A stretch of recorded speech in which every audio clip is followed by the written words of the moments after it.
Volunteering to step up and become involved seems to be getting less popular in our society today. Often it seems that people do not realize that they have any responsibility to do anything. After all, we pay taxes to let the government take care of our problems. And this can often be seen in Christians as well. That mentality of, well, let the preacher or let the elders do it for us.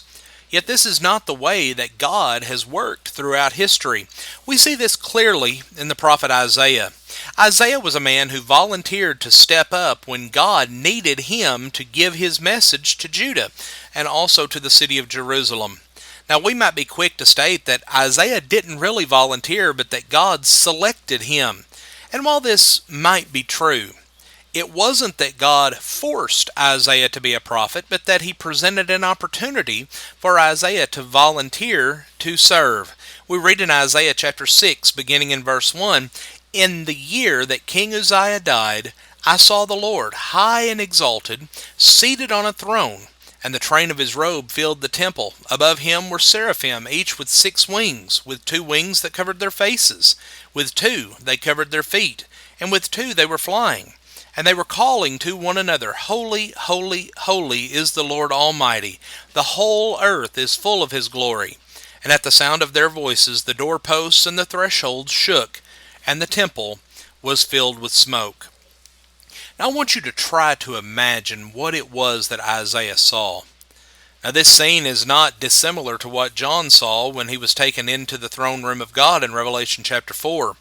Around God were heavenly beings flying and shouting the praise of God to the extent that the entire temple was shaking as if in an earthquake, and it was filled with smoke.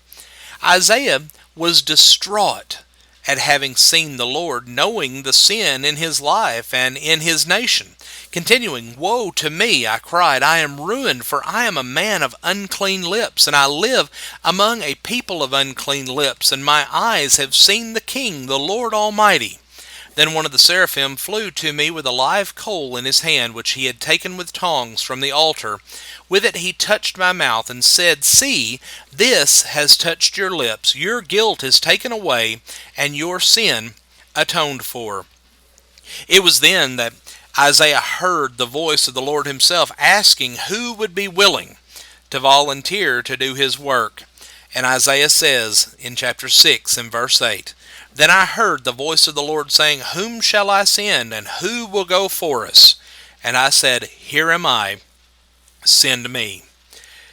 God then gave Isaiah a message to tell his people.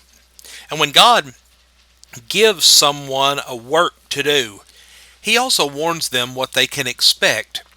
He told Isaiah that this world would not be receiving a popular message. In fact, it would be a message that the people really would not even understand. After all, in their minds, this message couldn't apply to them, for they were God's people. But Isaiah also inquired as to how long he would need to give this message. And God told him, "Until the cities lie ruined and without inhabitant, until the houses are left deserted, and the fields ruined and ravaged, until the Lord has sent everyone far away, and the land is utterly forsaken." Isaiah 6, verses 11 and 12. Friends, very plainly, what he was being told was that he was to continue declaring God's message until there was no one left, because everyone would be in captivity. Is this not what God wants of us? God has good news that needs to be delivered to the people around us today. And it's not a popular message. Oftentimes, people don't understand the message. But it is still a message that we need to be proclaiming until we can no longer do it, or until no one is left to tell about Jesus. But we need to have the same eagerness to volunteer to go wherever we're needed and do whatever we need to do in regard to the gospel of Jesus Christ. We need to be willing, just like Isaiah, to say, "Here am I, send me." Friends, we thank you for joining us for our program today. May the Lord bless you with a wonderful day and a wonderful weekend ahead.